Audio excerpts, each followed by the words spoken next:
My name is Serena Caldwell. I am 34 years old.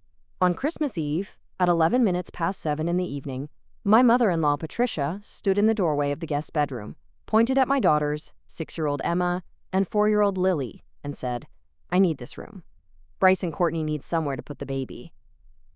My children were already in their pajamas. Emma had her stuffed rabbit tucked under her arm. Lily had fallen asleep on top of the covers, her hair fanned out around her face like something from a painting, her small mouth slightly open the way it always was when she went under fast.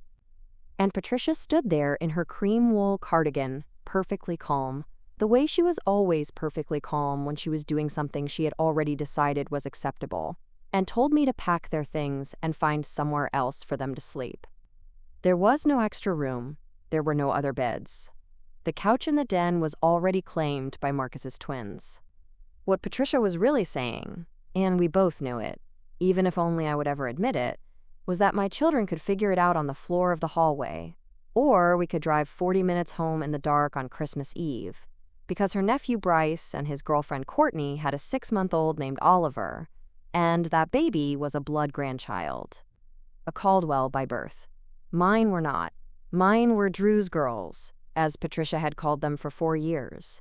Not her granddaughters, not family, just Drew's girls. Decorative. Peripheral. Guests in a house they had been visiting since Emma was 2 years old. Visiting regularly. Bringing gifts, learning the layout of the rooms. Knowing which drawer the extra blankets were in. Knowing that the cat next door would come to the fence at dusk if you stood quietly enough. Guests, nonetheless. I did not cry, I did not raise my voice. I picked Lily up off the covers without waking her, tucked Emma gently against my side, and carried their overnight bag back downstairs with one hand while my daughter slept against my shoulder. My husband Drew was in the kitchen with his back to the door, laughing at something his uncle said. He didn't see us come in. Patricia followed me down the stairs and said cheerfully, as if she were simply redirecting traffic, "It's really just one night, Serena. I'm sure you understand." What they didn't know, not Patricia, not Drew, not a single person who had ever passed through that house, was that I had been making Patricia's $5,000 monthly household operating payment for 22 months. Out of my own account, in complete silence, without telling a single soul. And I had made that payment for the last time 3 days earlier, before I had any idea what Christmas Eve was about to feel like. This is that story. Before I take you back to the beginning, I want to ask you one thing.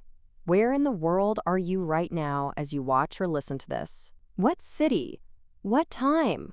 What kind of day is it where you are? Drop it in the comments.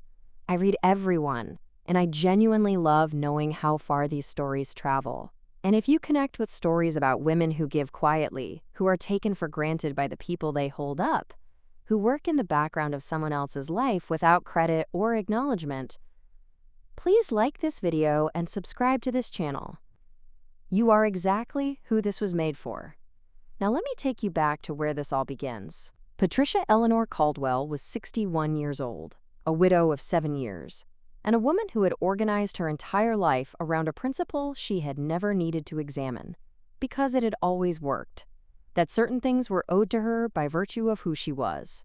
She was not cruel in the obvious ways. She did not shout. She did not make scenes at the dinner table or say things that could be directly quoted against her later. She moved through her life with the particular, practiced grace of a woman who had always had someone to manage the things she preferred not to manage herself, and after her husband Richard died, she simply transferred that expectation from him to her sons, the way you transfer a standing appointment from one physician to another without changing any of the paperwork. Drew was the closer son, geographically and temperamentally. Marcus, 8 years older and settled comfortably in Portland, called on the significant holidays and sent money with the reasonable regularity of a man who had learned to quantify his obligation from a safe distance. Drew was the one who answered the phone on a Wednesday evening, who drove up on a Saturday when the gutters were pulling away from the fascia boards again, who moved money with the specific, guilty speed of a man who had been taught since his early 20s that his mother's distress was his personal problem to solve, and who had never been given a convincing reason to think otherwise. Patricia lived in a 4-bedroom colonial in Westbrook, Connecticut that she and Richard had purchased in 1989. It was a genuinely beautiful house, solid oak floors, original millwork, a kitchen with morning windows that caught the light in the particular way that makes you understand why someone once paid serious money for this view. But the house was aging in the way that beautiful things do when they are not maintained consistently, which is to say quietly and expensively. The roof had been patched twice in 5 years with materials that were not quite right for the pitch of the slope. The furnace was original to the house. The gutters on the south side had been separating from the fascia boards for 2 winters running, and the consequence of that, a slow and patient infiltration of moisture along the roofline, would eventually become a larger problem than the gutters themselves had ever been. Patricia was aware of all of this. She was also aware that she had not worked full-time in many years, that her pension and Richard's small survivor benefit covered the basics of her daily life, and that everything else, the maintenance, the property taxes, the insurance premiums on a 4-bedroom colonial in a desirable Connecticut coastal town, required a supplement that she had grown thoroughly accustomed to receiving.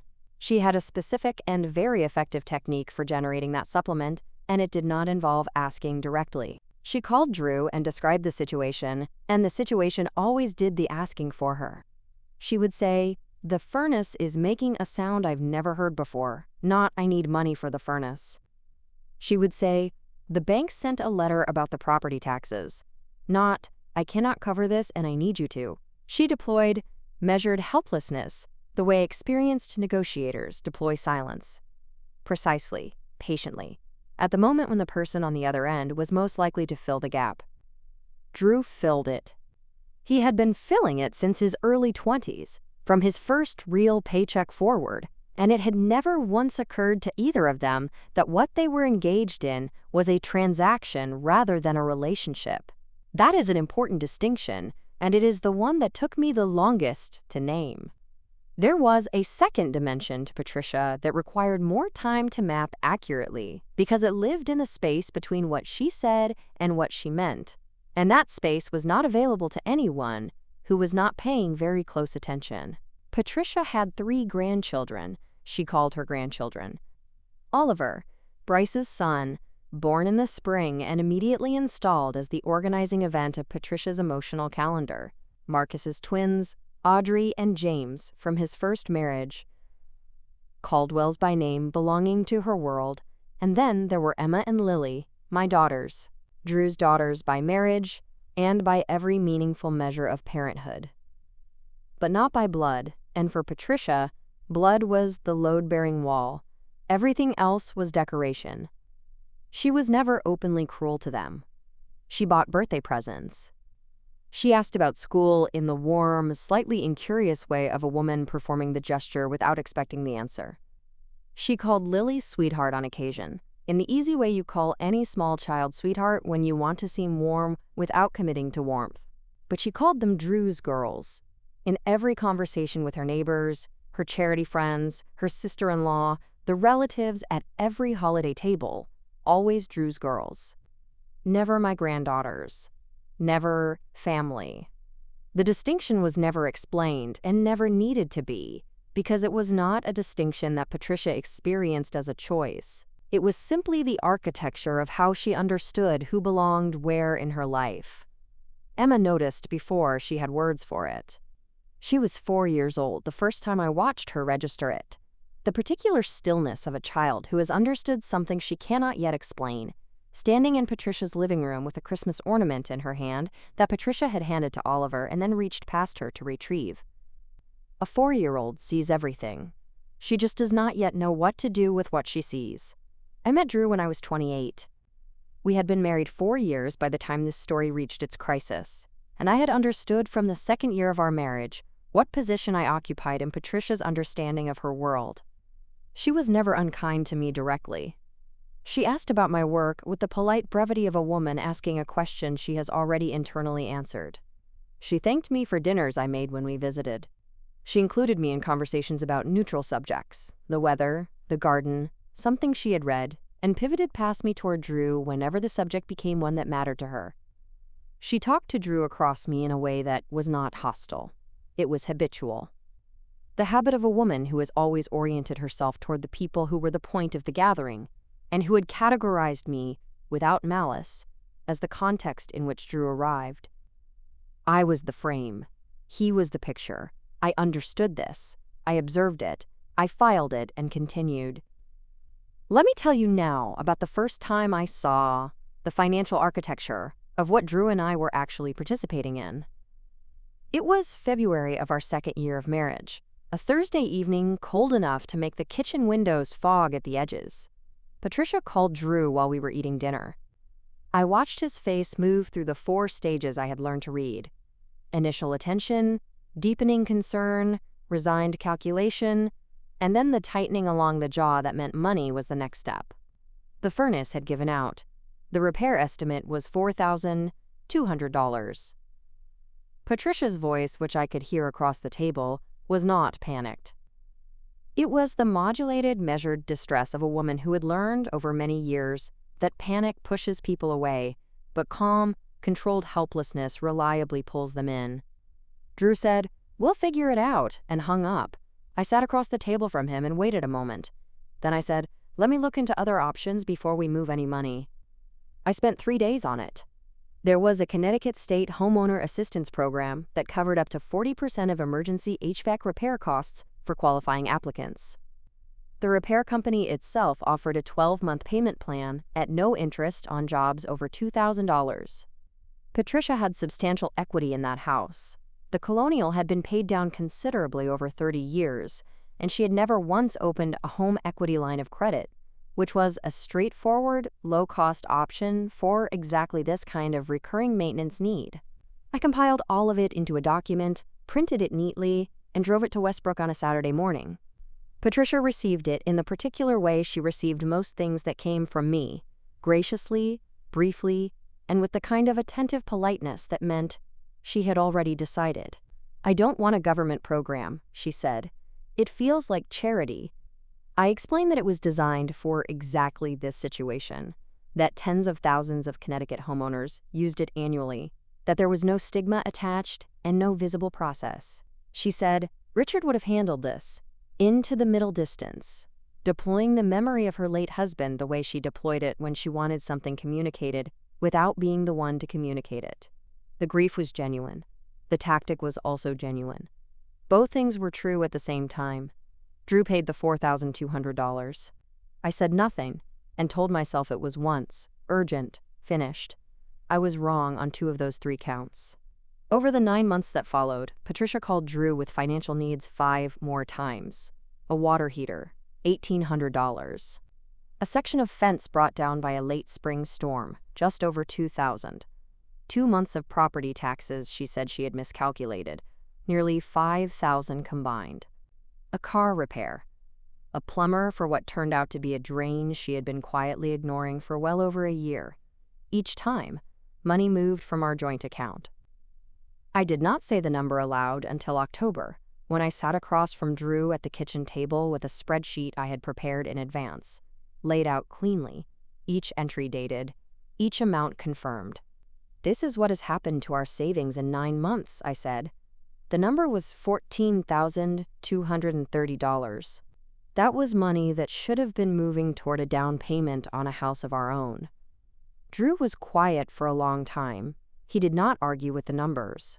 He sat with them in the honest way of a person who knows he has been not seeing something on purpose and has just been asked to see it. He said he would talk to Marcus. He did. A new arrangement was reached. Drew would contribute $1,500 a month, Marcus $500, for a combined $2,000 to Patricia. I thanked him. And then, later that same evening, alone in my home office after everyone was asleep, I did the math privately.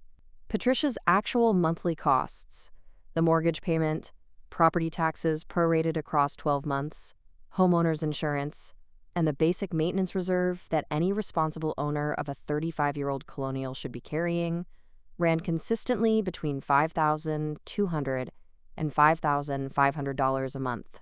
$2,000 covered less than 40% of it. I knew this. I sat with that knowledge for several days before I decided what to do with it. Before I tell you what I decided, I need to tell you who I am outside of this marriage, because it matters to the shape of everything that follows. My name before Drew was Serena Walsh. I grew up in New Haven, in a family where money was discussed openly and practically, the way some families discuss the weather as a fact of life, neither shameful nor sacred, just present and requiring management. My mother worked as a paralegal for 22 years and tracked every dollar that came in and out of our household. My father managed a regional distribution warehouse and kept our family budget in a spiral-bound notebook he updated every Sunday evening at the kitchen table. They paid for my college in installments over 4 years, and they taught me, not through lectures but by example, that financial invisibility, not knowing where your money was going, letting it move without accounting for it, confusing generosity with obligation, was one of the most reliable ways to end up smaller than you started. I took that lesson seriously. I earned a degree in accounting. I worked for 8 years at a mid-sized firm handling tax and audit work, learning the texture of other people's finances, and developing an instinct for the things that were never said directly.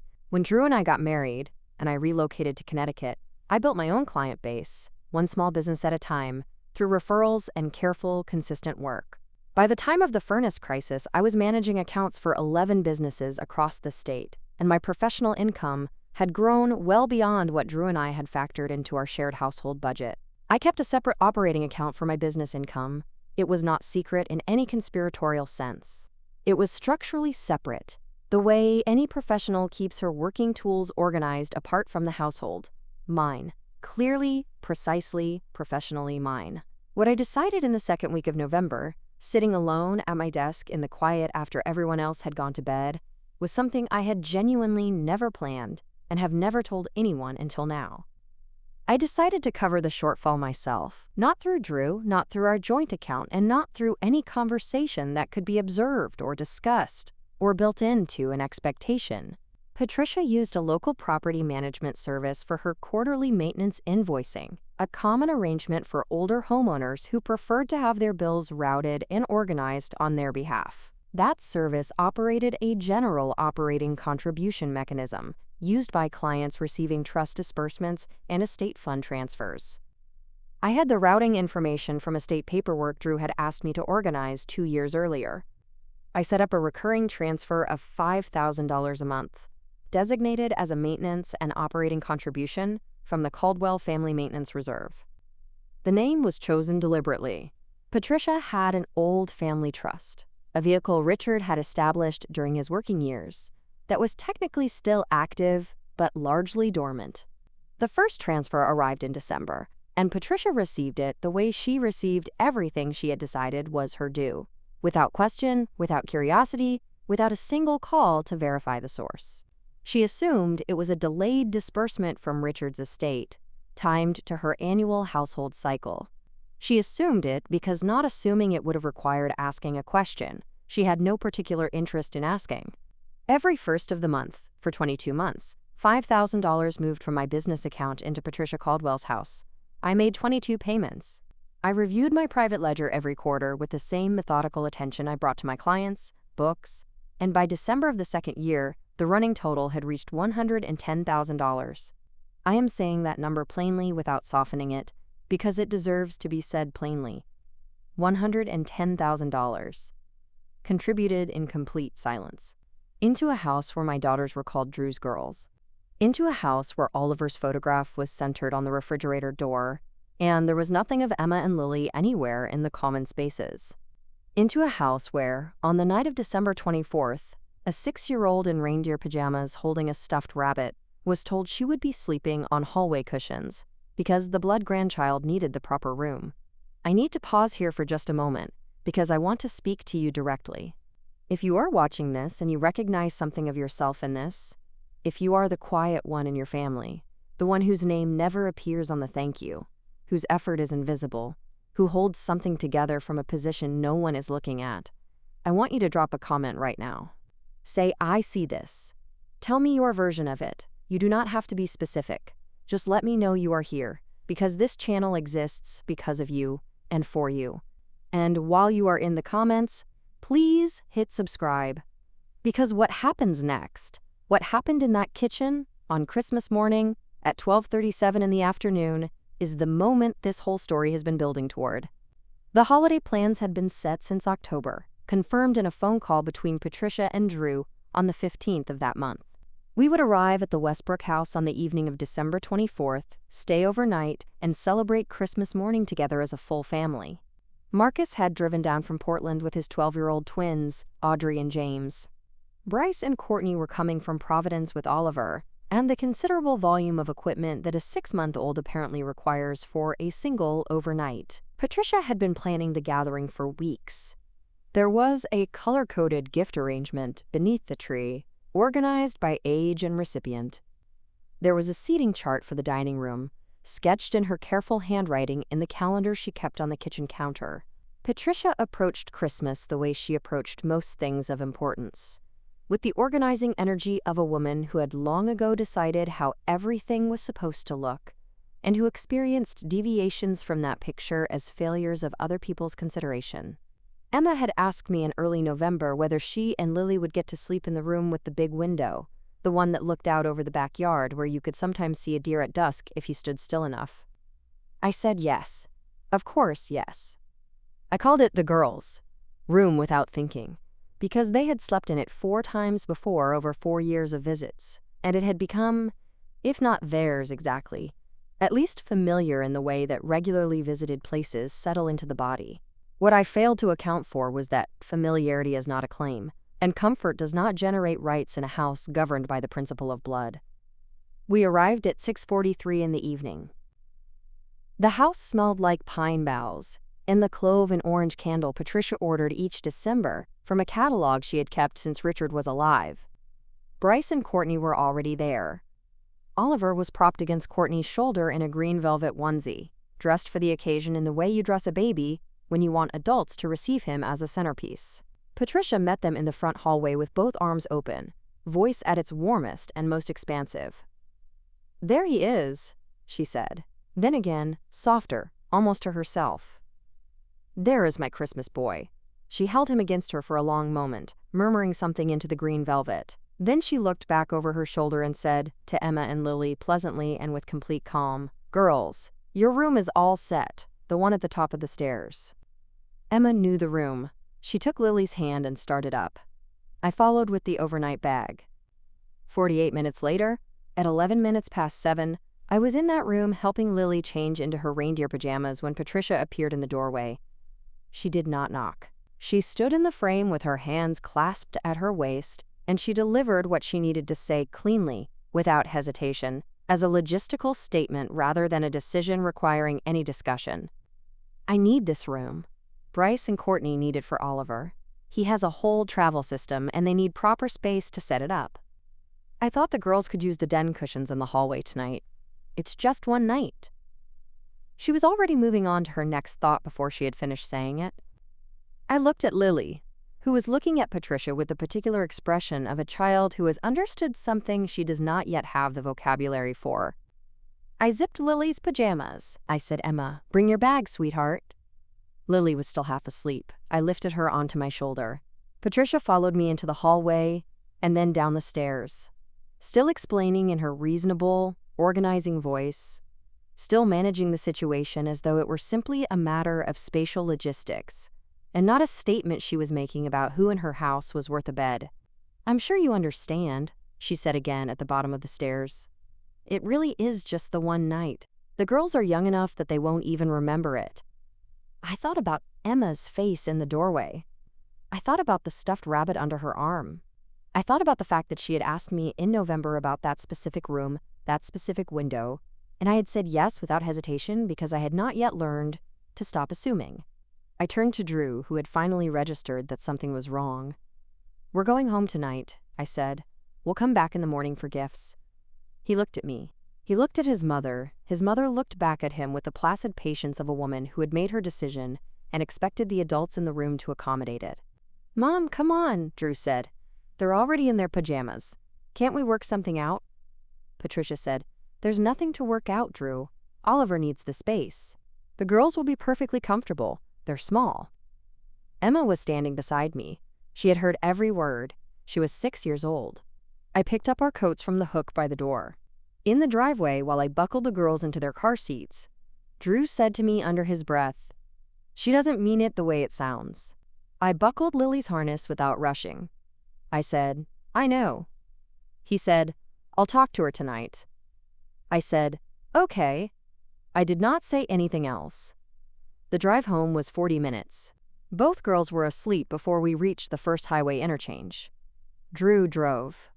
I watched the exit signs go past in the dark and I felt, somewhere below the tiredness and below the anger I was choosing not to feel yet, the specific sensation of a decision arriving. Not emotional, mechanical. The way a door closes when the latch finally catches. Quietly. Finally. We were home by 8:47. I carried Lily upstairs and laid her down without waking her. I helped Emma through the Christmas Eve ritual she'd been looking forward to all week. The cookie set out on the plate, the single book, the ornament she was allowed to hold before sleep. She chose the rabbit ornament, same as every year. She didn't ask me anything about what had happened. She just held the ornament and let me tuck her in, and I stood in the doorway of her room for a moment longer than usual before I pulled the door. Drew made tea. We sat in the kitchen. He said, "I'm sorry about tonight. That wasn't right. I'll talk to her." I nodded. He went to bed at 10:32.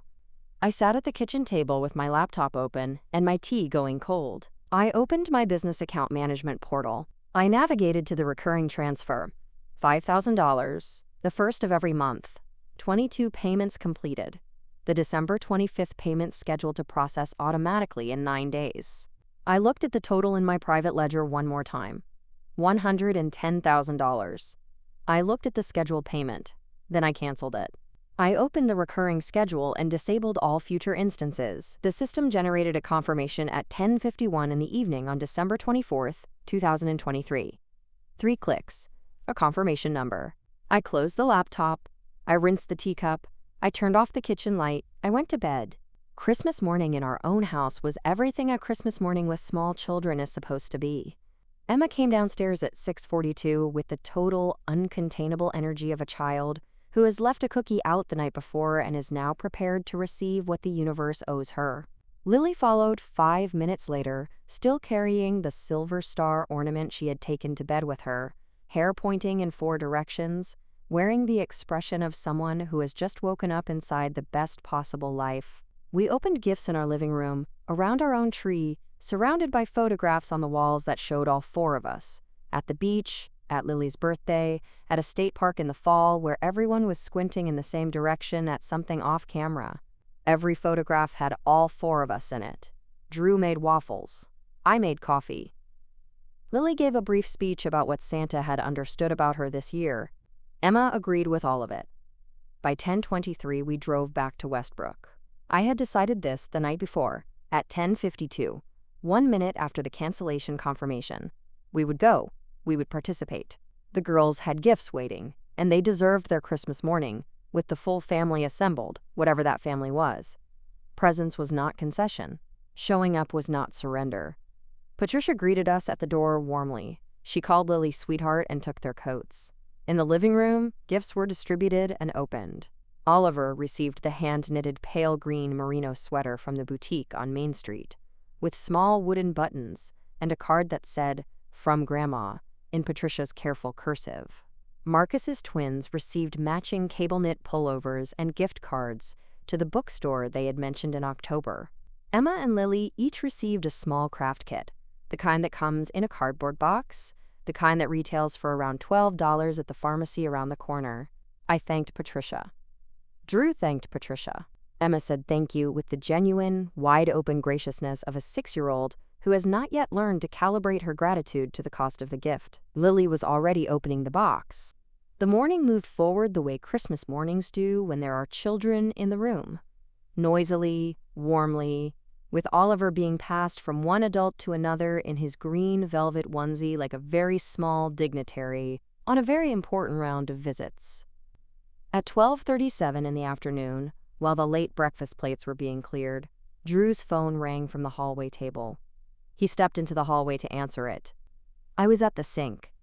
I could hear his voice shift. Not the words, just the quality of the sound. That particular drop in register and pace that meant money was the subject, and something had gone wrong with the expected shape of it. He came back into the kitchen. "Mom," he said, "I just got a call from your property management service. They said the scheduled maintenance contribution didn't process this month.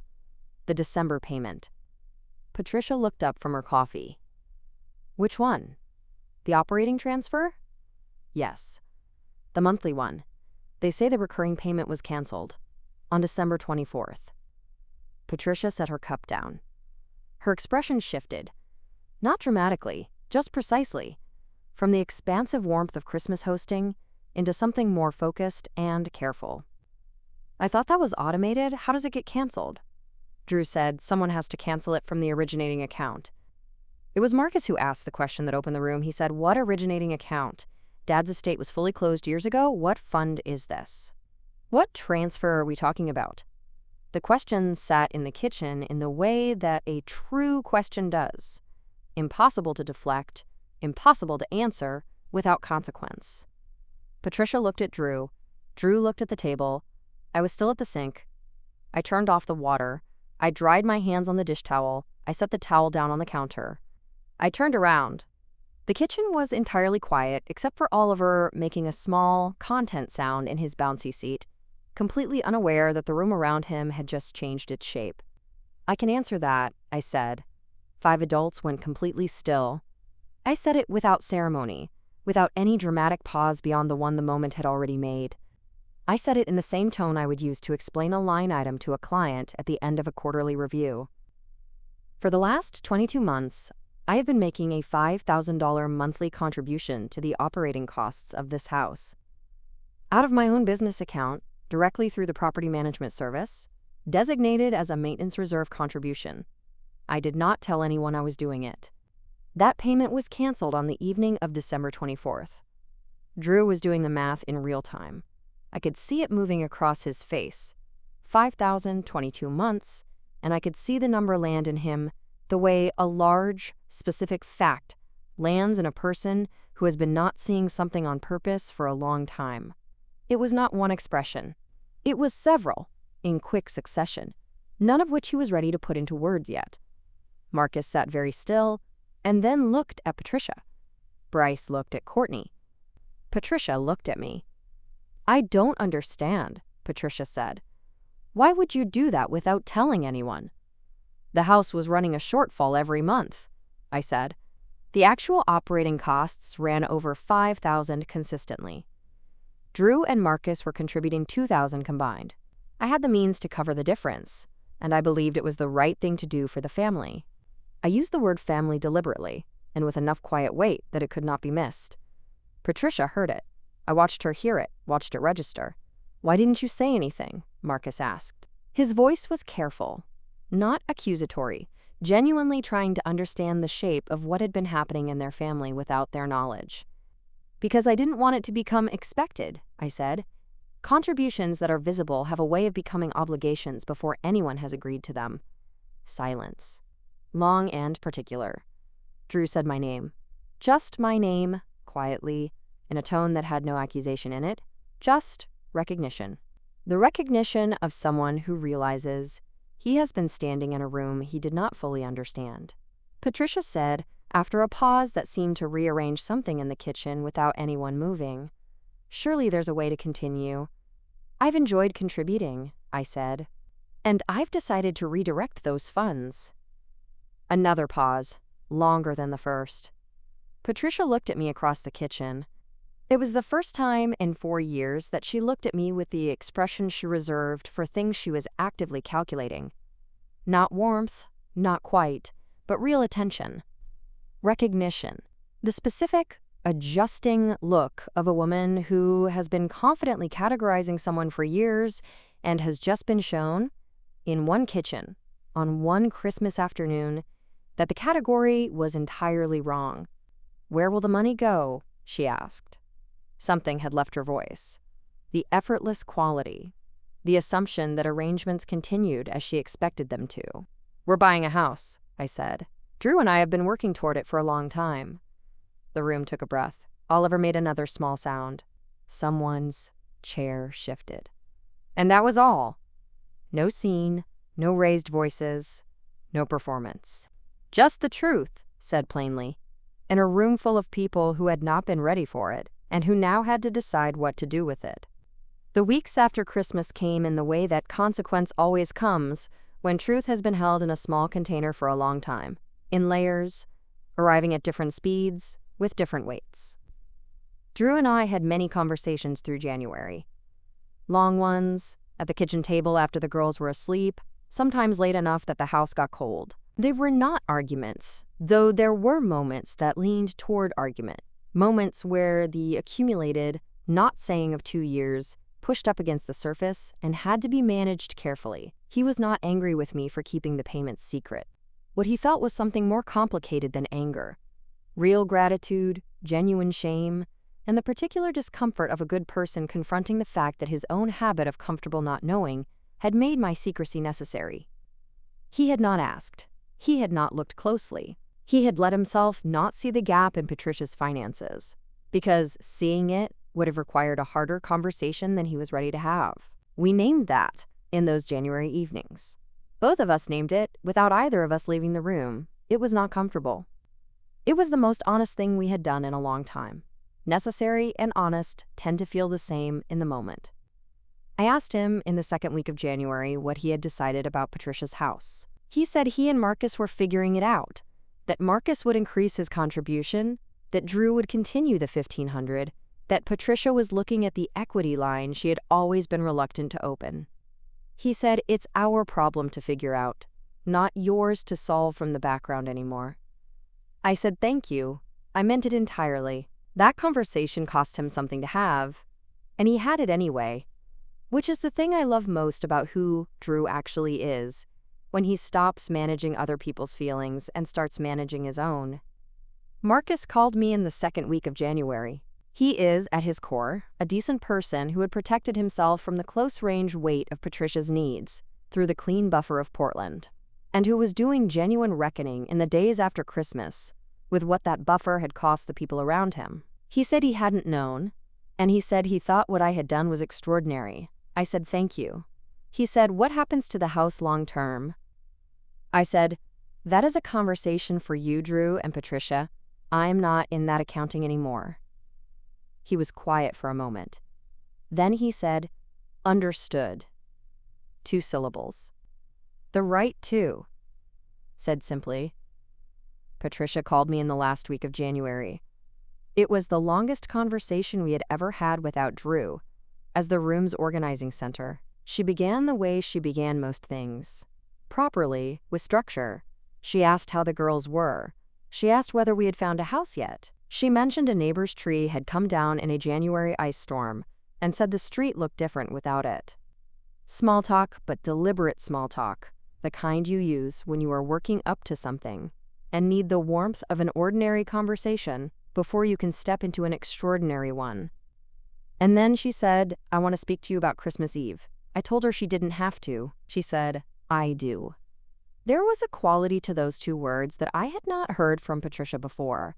Determined, effortful. The voice of a woman gathering herself to do something she has very little practice doing. She was quiet for a moment, and then she said, in the careful and slightly formal register that some people use when they are being honest in a way that costs them, that she had acted from habit on Christmas Eve, that her habit had been to organize her understanding of her family around blood, around the distinction between the people who were Caldwells in origin and the people who had arrived through marriage, and that she had never once stopped to ask herself whether that organizing principle was right, or fair, or even accurate. That she had given Oliver the room not because she had thought it through and reached a conclusion, but because it had never occurred to her to think it through at all. That Emma and Lily had been disadvantaged by her habit in a way she had not examined, and that on Christmas Eve that habit had cost 2 small girls something real and visible. She said, I know they noticed. Children always notice. That was wrong. She did not say the word sorry. Some people move through 61 years of life, and the word sorry remains difficult in their mouths. Not because they don't mean it, but because the word itself requires a kind of vulnerability they were never taught to carry. Patricia said instead, I should have done differently. And in her voice, at her age, in a conversation she had initiated and chosen and not walked away from, those 5 words arrived as something real, which is more than a great many apologies manage. I did not tell her she was forgiven, because that was not something I owed anyone on their timeline. I said, I know that wasn't easy to say. I meant it without reservation. We talked for another 20 minutes. The house we were looking at, a funny thing Lily had announced at the breakfast table that week. A documentary about coastal New England lighthouses that Patricia had been watching in the evenings. Ordinary conversation. The kind that two people have when they are learning, very carefully, whether an ordinary conversation is possible between them. When I hung up and sat in my car afterward, I held the phone in my lap and looked at the bare trees at the edge of the parking lot and thought about what family actually means. Not the version assigned to you by biology. Not the version defined by whoever speaks the loudest in the room. The version you build deliberately, with people who have decided to make room for you, and who keep deciding it even when it costs them something to do so. Drew and I made an offer on a house in March. 4 bedrooms, a proper yard with an oak tree in the back corner that Emma immediately announced was for climbing. A school district we had researched together over 2 evenings with spreadsheets and a Saturday afternoon of drive-thrus, arguing companionably about parking and sidewalks, a mortgage in both our names, for a house that belonged entirely and unambiguously to us. We moved in at the end of April. Emma chose her room in under 2 minutes, the one with the window seat on the 2nd floor, which she declared perfect and non-negotiable. Lily changed her mind about her room 4 times over 5 days and ultimately chose based on where the morning light hit, which she said was best for her art table. We painted both rooms on a long weekend in May with a playlist Drew made and drop cloths that didn't quite cover everything, and there was paint on the hardwood and on Drew's left ear, and somehow on the ceiling of the hallway in a spot no one could explain. The house smelled like fresh paint and takeout pizza for a solid week, and it was the best smell I have ever lived inside. Patricia comes to our house on the 2nd Sunday of every month now. She brings something each time: a jar of preserves from the farmer's market, a small loaf of bread, a plant for the kitchen windowsill that she selects with more care than she makes obvious. She sits at our kitchen table, and she talks with Emma about the chapter book Emma is reading, and with Lily about whatever Lily is currently passionate about, which rotates every 2 weeks, with the full commitment of a child who has not yet learned to be self-conscious about enthusiasm. She is not transformed. She is not someone she was not before. But she is trying, in the specific, visible way of someone who has decided to try, and trying looks different from pretending, and I can tell the difference. She does not call them Drew's girls anymore. Not since January. Not once has that phrase appeared in anything she has said in my presence, or in anything Drew has repeated to me from conversations I was not part of. I notice when things stop. I have always been better at noticing the absence of a thing than most people are. Oliver's photograph is on Patricia's refrigerator at home. So is Emma's. So is Lily's. 3 photographs in the same silver frames, the same size, at the same height on the door, arranged by a woman who did it without being asked and without announcing that she had done it. I saw it the first Sunday she had us over in February, and I stood in front of her refrigerator for a moment longer than necessary and said nothing. Some things are better received in silence. To anyone watching this who lives in this version of the story, who funds quietly, who contributes without a receipt, who holds something together while the people benefiting from it do not know your name is attached to the mechanism, I want to say this directly and without softening it. Your patience is not permission. Your silence is not acceptance. There is a difference between a woman who does not know what she is worth and a woman who knows precisely what she is worth and is choosing her moment carefully. You are allowed to redirect. You are allowed to stop. You are allowed to let the weight of other people's assumptions settle exactly where it belongs, without drama, without a raised voice, without anything more theatrical than 3 clicks on a laptop at 10:51 in the evening, on the night someone told your daughters they could sleep on hallway cushions. You do not owe anyone $110,000 that they received without ever learning your name was the source. And you do not owe your daughters a Christmas Eve on the floor of a hallway because a blood grandchild needed a better view of the yard. There is one small thing I have kept from that night. Before we carried the girls back downstairs on Christmas Eve, Emma had tucked her stuffed rabbit onto the pillow of the guest bed, the one that was about to be reclaimed for Oliver's travel system. When we came back on Christmas morning, she went upstairs to get it. She came back down with the rabbit pressed against her chest, matter-of-fact in the way that 6-year-olds are matter-of-fact about the things that belong to them, and she said I knew he was still here. She had not doubted it for a moment. She walked up the stairs, retrieved the thing that was hers, and continued with her Christmas without any drama whatsoever. That is exactly right. That is, I think, the whole lesson. You walk up the stairs, you retrieve what is yours. You continue. I will see you in the next video. Before you go, I want to ask you one thing, and I genuinely want to know the answer. If you had been in that kitchen on Christmas afternoon when the bank alert came through, if that moment had been yours, what would you have done? Would you have said it the way I said it, plainly, in front of everyone, no preamble? Or would you have waited, pulled Drew aside, kept it smaller? There is no wrong answer. But drop it in the comments, because I think the range of answers will be as interesting as the story itself. To every person who watched this to the end, thank you, and I mean that as something real. You are the reason this channel exists. You are the woman who has given more than was asked, who has stayed longer than was comfortable, who has loved people without requiring them to deserve it first. We see you here, every day, in every story we tell. If this one stayed with you, share it with one person who needs to hear it today. Like the video, leave us something in the comments, and subscribe so that you are here tomorrow when the next story comes, because we release one every single day, and everyone is made with the same care and the same intention as this one. We are so glad you are here. We will see you tomorrow.